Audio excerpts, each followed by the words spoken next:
I was inspired by Agustin and Matthias. Agustin's bullet points and Matthias's bar talk. So I'm going to give you bullet points in the style of a Leninist avant-garde. Number 1, Marx is back.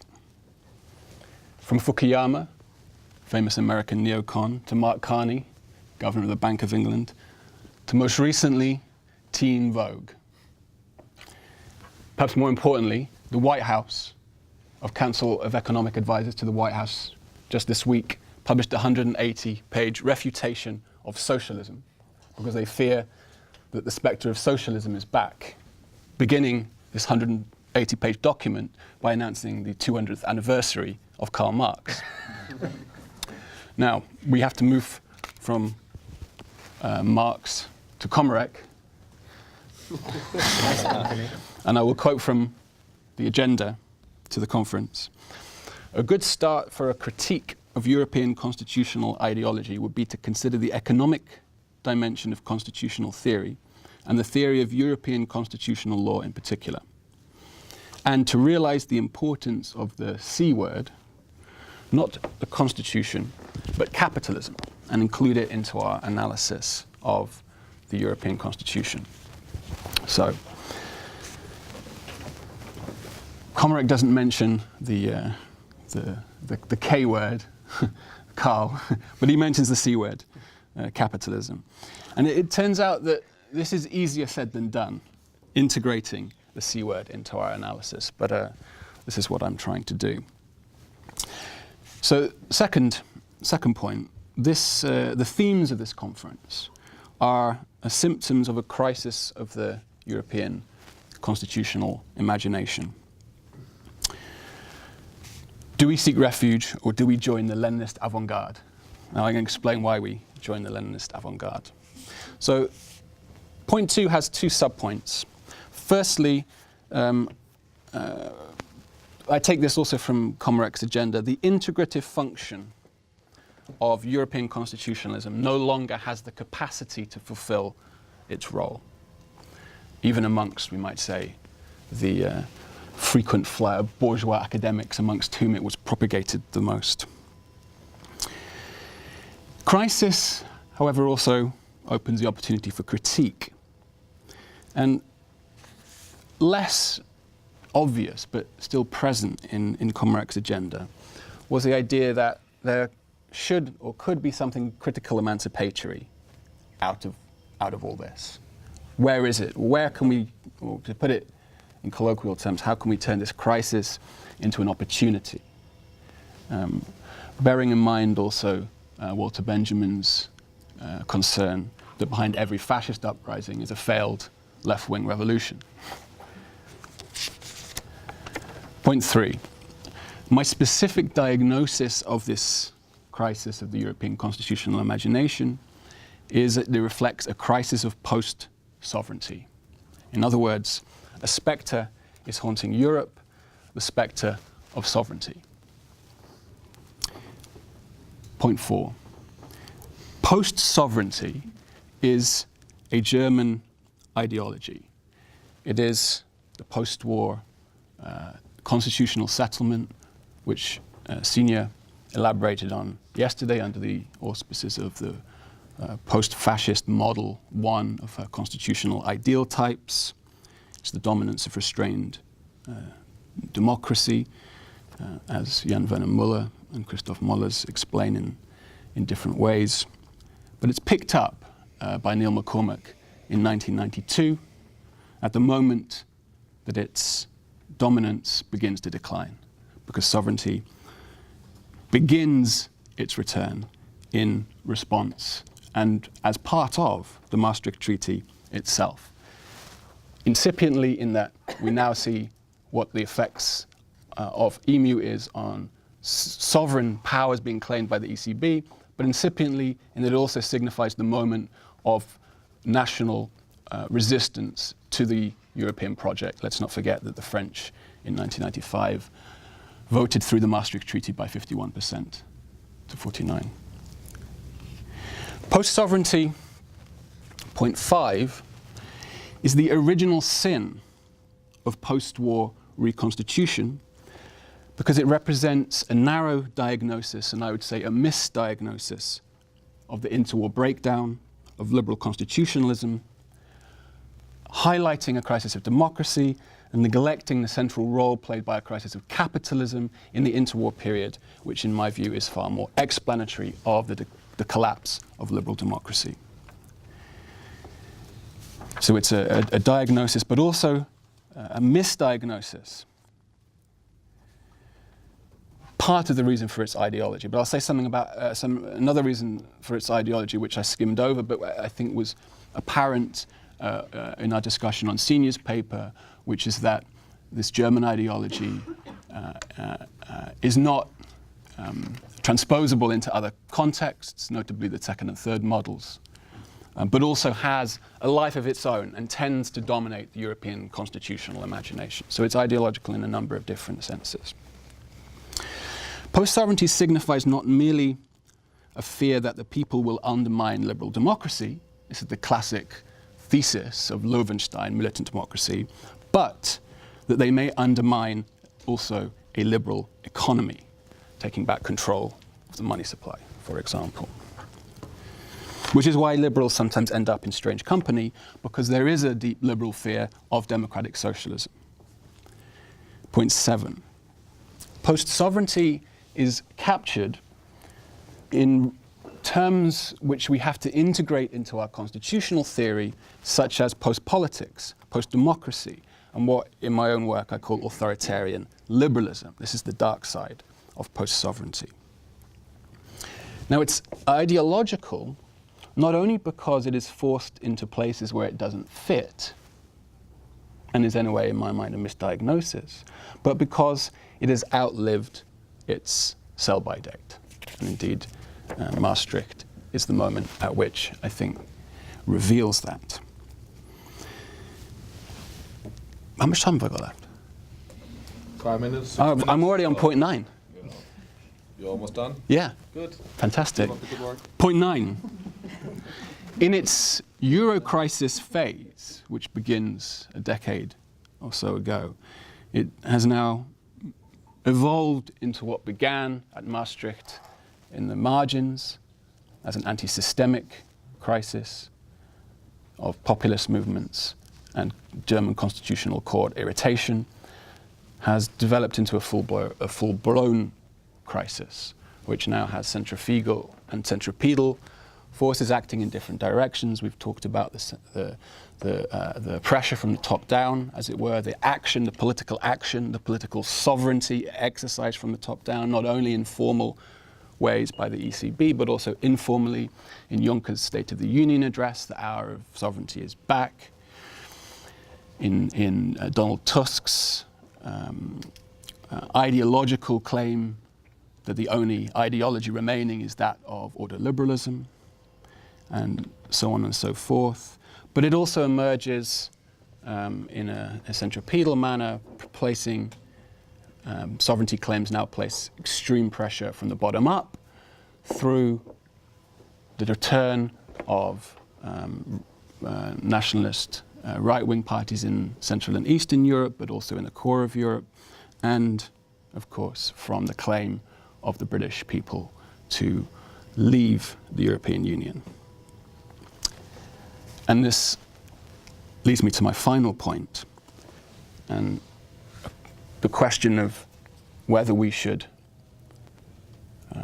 reject entirely this discourse of sovereignty, which I think would be a dangerous thing to do because it would entirely vacate the terrain of popular sovereignty and democratic sovereignty to the right. And even finish with perhaps something which might stretch the constitutional imagination to our limits, but even entertain the prospect that the cunning of history is so cunning that even Hegel would have been bamboozled by the fact of Brexit, but that perhaps the British working class, in voting against the European Union, becomes the agent of emancipation imagined by Marx.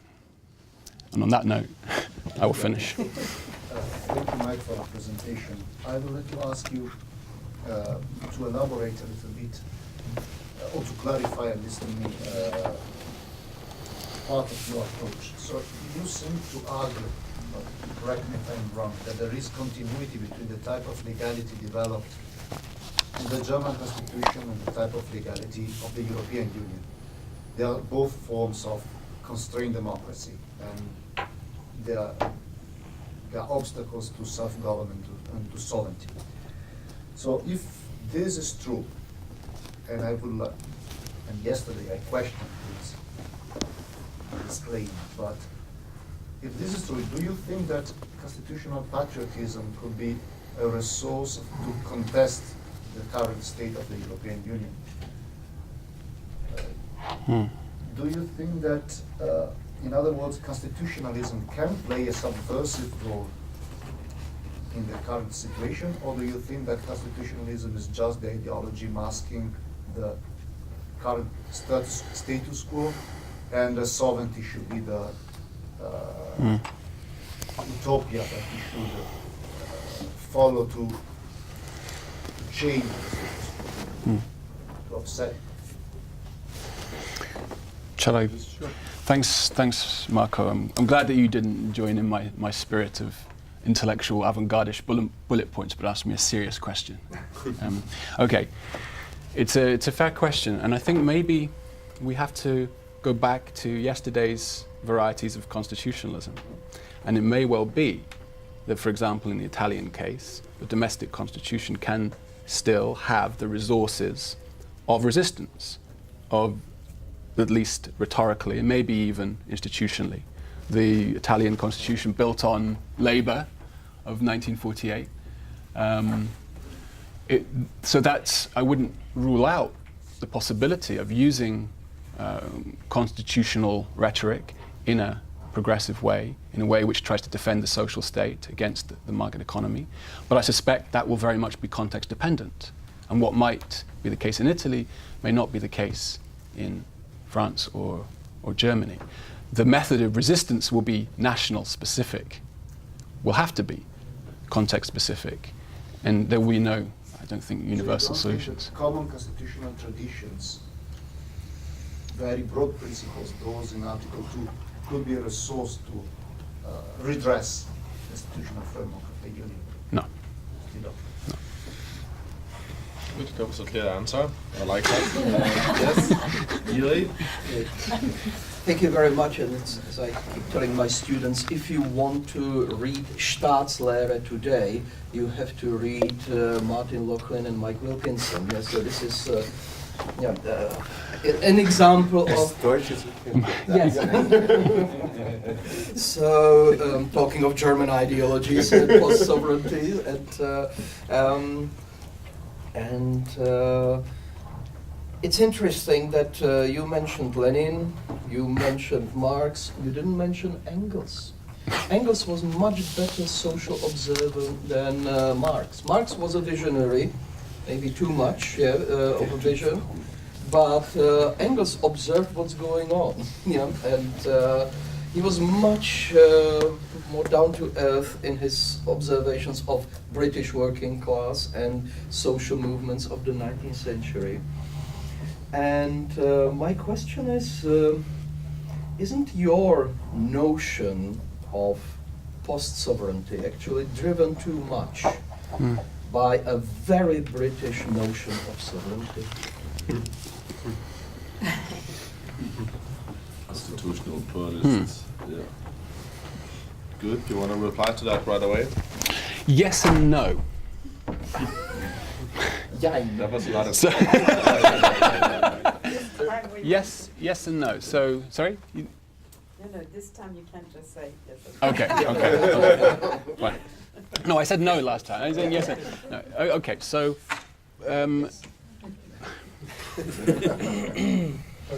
yes, in a sense, of course, one of the reasons that Marx thought the English situation, at least at one point he thought the English situation amenable to change to socialism without revolution, was precisely the lack of a written constitution. The parliamentary road to socialism, which of course becomes precisely the raison d'etre of the British Labour Party. Now, there are a lot of discussions we could have about the British Labour Party, by making that move, also becomes part of the British establishment at some point, and neglects the fact that the road to socialism will not take place only through representative bodies of still a monarchical constitutional country, but that social movements must be integrated, which I think is the interesting story in the last 10 years of the revitalization of the Labour Party in the United Kingdom, because it's become a mass movement in quite an extraordinary manner. I mean, you can think what you like. You can think what you like of the pros and cons of that, but it's a very fascinating sociological fact. Now, no, precisely because I don't take the Lochlin line on sovereignty. I'm not a Schmittian. Sovereignty for me is democratic control over the economy. It must be. It's a material conception of sovereignty, precisely one in which has associations with Helle, for example, but also probably has to integrate a more radical streak than Helle would have been willing to countenance through, for example, the work of Gramsci about building some kind of alternative hegemony. So, yes, I think there is something interestingly peculiar about the British case. No, I don't think the British case has the answers, and of course, the peculiarity of English capitalism was precisely its decline in the post-war period, leading to us joining the EEC in the 70s, which was thought of as a solution to British capitalism, to the crisis of accumulation, and then to some extent that maybe worked. But what kind of model would be appropriate to other European countries, I think, is something which has to be determined in a very sensitive manner. Thanks. Good. We now have 4 on the list: Matthias, Augustin, Jan, Calypso. Try to be fairly short. That'll probably be good. Please, Matthias.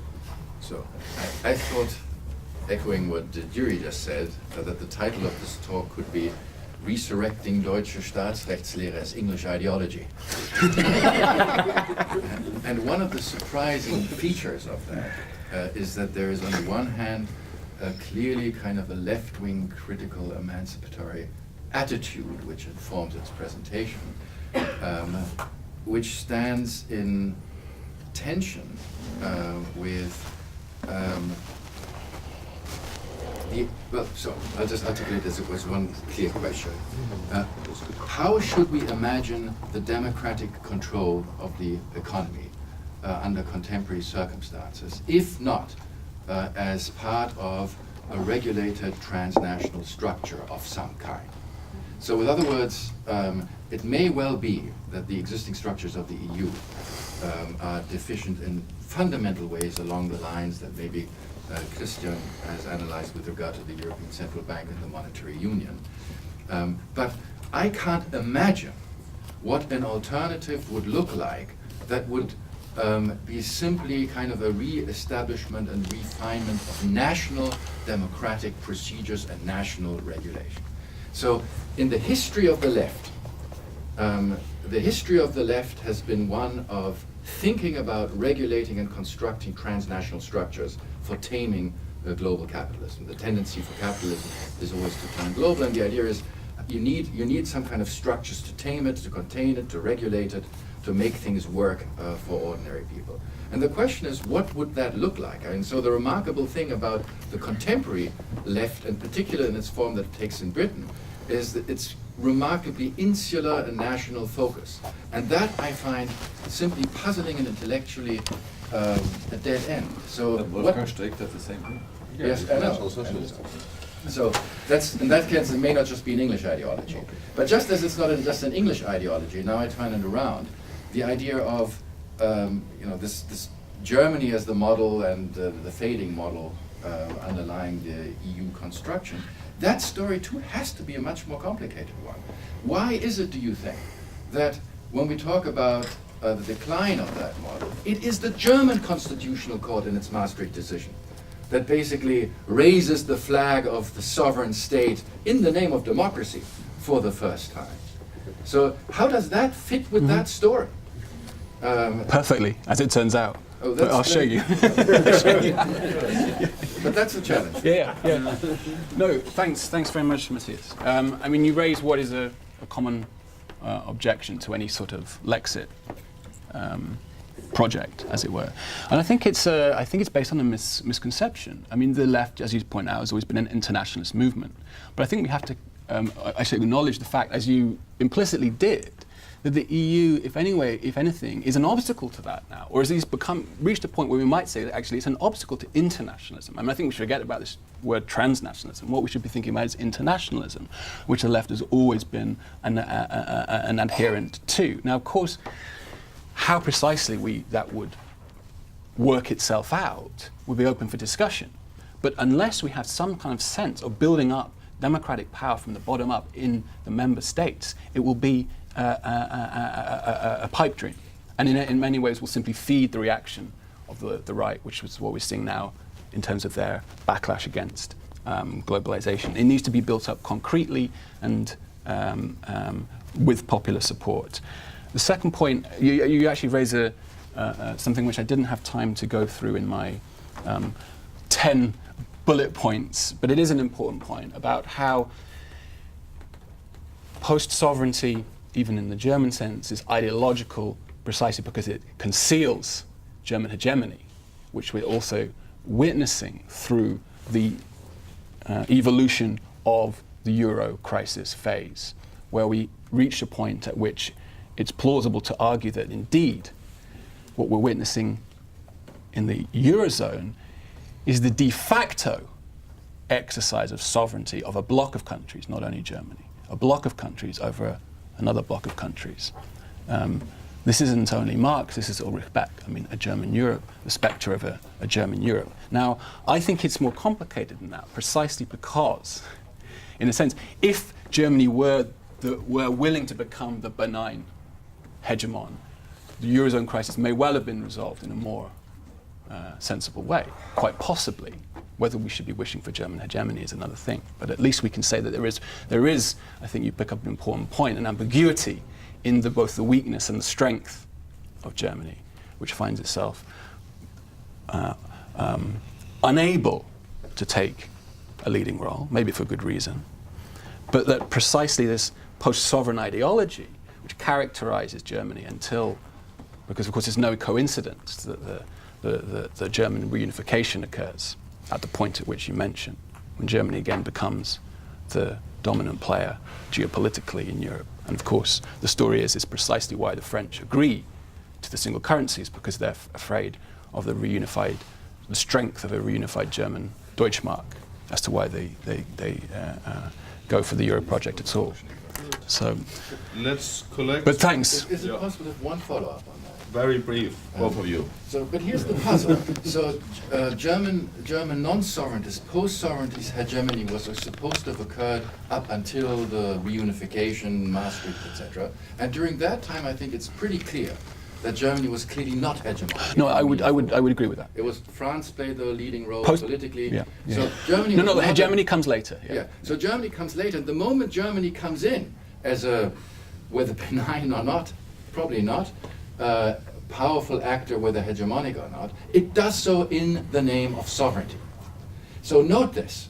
So the German model, post-war, post-sovereignty, is exactly the model of the European transnationalism, etc. And the moment the crisis comes, the moment we have a genuine hegemonic situation in Europe, it is hegemonic in the name of democracy and sovereignty. Well, I would say it's emphatically not a democratic sovereignty, but it's always yes. lit about the Maastricht decision. What they said is democracy, sovereignty, democracy, but not with the economy. The economy is unpolitical. Yeah, Exactly. The economy is a machine, and we have to respect that. Scientifically proven that monetary policy is to be handled by the central bank, It's emphatically not a democratic sovereignty. which they keep on repeating even though it's not scientific proof. Good. Augustin, you're next on the list, so keep talking. The question is, it is wrong to tackle the issue on the question of hegemony as if it was politically organized along the lines, say, of post-war US hegemony. It's from the exchange rate mechanism, the European monetary system of '78, that the German model is hegemonic, because you cannot escape it. If you want to keep afloat your exchange rate, you have to follow the policy of the Bundesbank. And then you start copying. This is the argument of Scharf. From that moment on, the game is up in such a way. This is '78, it's not 99. Maastricht is in the margins of that, in a way. It's codifying the practice. But my point, I think we can be described as fellow travelers, because we go down the road quite a way, but the moment in which we get to the Leninist avant-garde, or any avant-garde from that point, sorry. But that was supposed to be taken with a pinch of salt, I guess. But the question is this, and it's an old debate, but I think it perhaps is fruitful. First question is, I would disagree that the whole interwar diagnosis about the failures of democracy was completely wrong. There is lots of problems with the post-democratic, post-sovereign, whatever you call it, but there were problems with democracy in the interwar period. And then my second objection is, not all norms are constraining. Grammar rules are not constraining, are what make possible that we communicate. So in this sense, I think that implicit in your argument is a very, we had this discussion before, but it comes from a very specific tradition that you identify as Gramscian.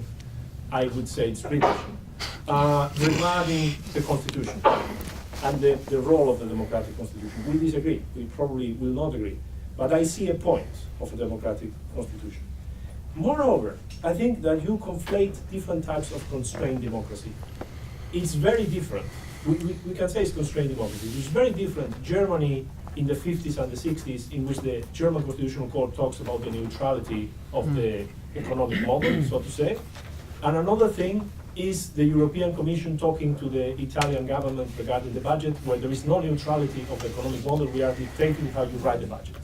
Because either you follow this policy or you are to burn in hell for the next 100 years.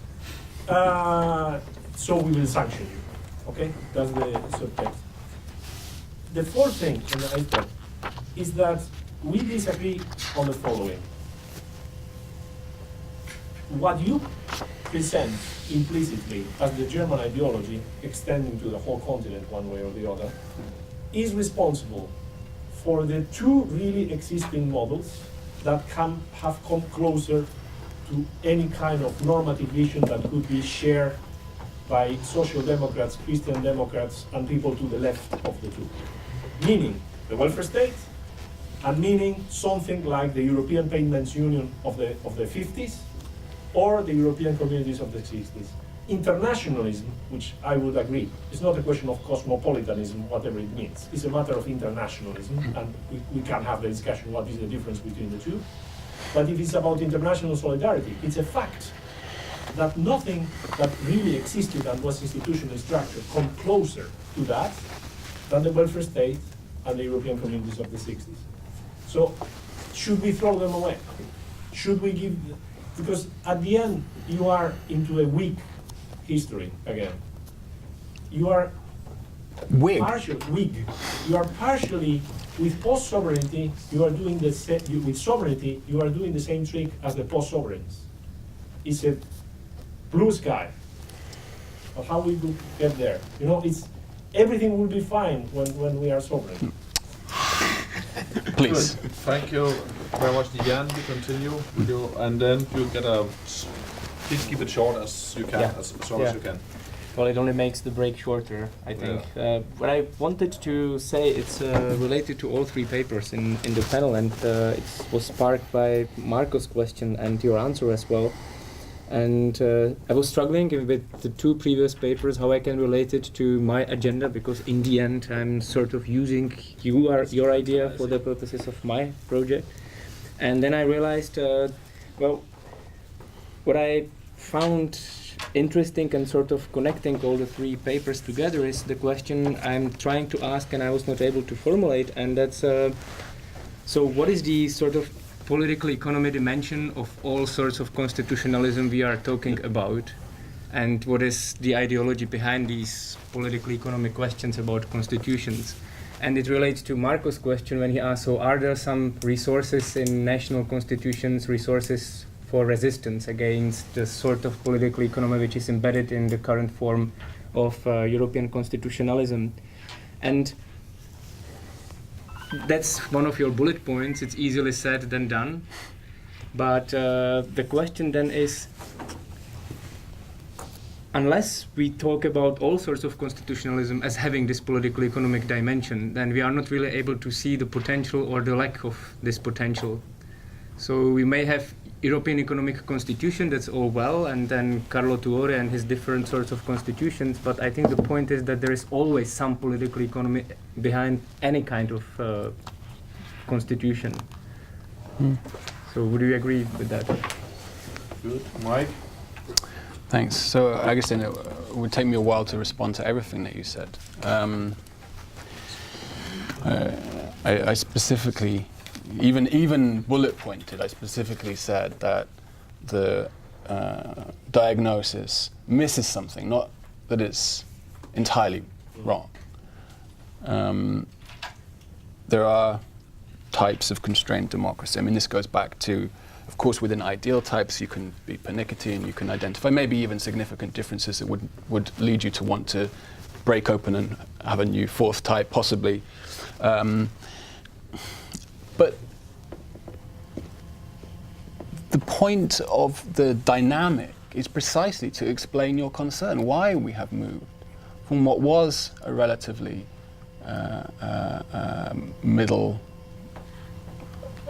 consensus on including the welfare state, on another thing, to what we now recognize is it's a evisceration in many parts. And it's not a question of throwing away that, it's a question of observing that it's being eroded in front of our very eyes. And so, yes, sovereignty is a gamble, but so is what we're doing, so is muddling through, so is post-sovereignty. These are all gambles. And of course, in the rhetoric of my bullet points in the style of Agustin and Matthias, I wanted to make a provocative claim about the potential of the return of democratic sovereignty. There are no guarantees. There are no guarantees if we do nothing either, with which I know you would agree.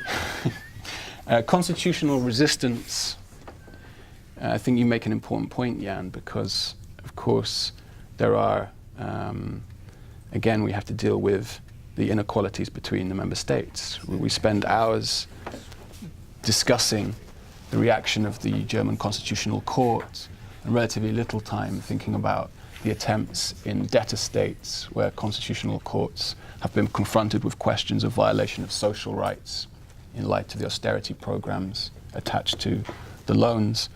And so we could think more carefully about the potential in various contexts to use domestic constitutions to resist against the market liberal hegemony. But I think what may be implicit in your question was, are these domestic constitutions not already themselves complicit in the turn towards a neoliberal rationality? And I think maybe that's why I have ultimately less faith in the constitutional route and more faith in the route of radical democracy, because precisely we might need that in order, even if the content is there, it needs the support to be generated, to be used as a protective tool, as a tool of resistance. It won't be done simply by judges. Good. Christian, just want to have a very short remark to Jan. You see, I believe that the political economy damaged constitutionalism. But what if our economic theories run out? If there is bloody uncertainty? And this is the diagnosis of Peter Hall, which I have taken over in Brother Can You Paradigm. And if that is so, the problem is even deeper, which we have. Yeah, there is no ground and this is from why which the we can last, answer each other. answer to my autoliberal studies is dead man walking. Good. Calypso, and then Alexander, and then we close the thing. Please. Two things. First, a footnote on Maastricht. I mean, just purely historical. I don't see it as a French ask for in exchange for unification. If you study the sequencing, the whole economic rationale of binding Germany and exchange rates, etc., was there pre. And second point on the Maastricht judgment, I mean, I don't read it as like this great, reassertion of sovereignty. I mean, the whole judgment is about kind of emergency sovereignty. It says, if only the EP could be more representative, then we would be fine. It's temporarily that Bundestag has to, assert itself. I mean, okay, we could have a conversation, but that's part of the problem there. It is still a post-sovereign judgment in my view, but okay. But by the time we get to Lisbon, it's a different case. It's for sure different. Yeah. Okay. But then back to. I mean, I'm not sure. I was going to make more or less Matthias's point and the whole conversation about the transnational, and I just want to make 2 points there. I mean, on the interwar misdiagnosis, surely one can say that there was a very deep understanding of crisis of capitalism in the form of cartel capitalism in the interwar, which is exactly what Jean Monnet was after. I seldom, but it was about planificateurs of all countries unite against those guys. And part of the problem, I mean, that was the one thing he really got right, of creating a anti-cartel kind of political union in that sense, and we forgot that. And partly, last week Theresa May announced, Hamon on taxing Google, and there the point, this is partly the EU has forgotten this initial, instinct on capitalism, and that's one of the agenda, the extent to which there can be a reassertion of public authority, of taxing and regulating in the era of, global internet cartels. And the question there is, can you ever do this at the national level? So more broadly then, on your, great cunning of history, but is history that cunning, again, in letting you abandon your poor fellow travelers on the continent who are under monetary union? It's all very well to develop this, I mean, we can have the normal kind of interdependence argument, but how do you apply the cunning of history, in a state where we still have monetary union, probably for the foreseeable future? Whatever, Christian may be right, but I think there'll be all sorts of resistance, costly resistance. Can there be proxies for exit in the EU? Or is exit the only solution in your avant-garde view? Can there be a more embedded avant-garde, if you will? Brief answer, yes or no? Yes. To which question? You take the question. Solidarity absolutely is essential. That's the international. That's what internationalism is about. It's not where we're at. But in answer to your question, does this need to be an international thing and not just Britain floating off into the continent, into the Atlantic? Yeah, absolutely. And this is precisely what we saw through the Greek crisis. The inability, Kostas Lapavitsas, I think, absolutely nailed this. What you at least need, if you're in that situation, it's not to leave, but at least to give the impression that you will leave, and you can leave, and you're willing to do it if that is what it takes. Absolutely. The point about capitalism is well taken, and of course we would have to sketch this out in more detail, because as you said, there was a concern for the crisis of capitalism through order liberalism in its own way, concern for capitalism eating itself through monopolization, through cartelization, but also through the creation of the welfare state. But the point really comes back to Jan's agenda. This wasn't integrated into constitutional theory. It was almost entirely neglected.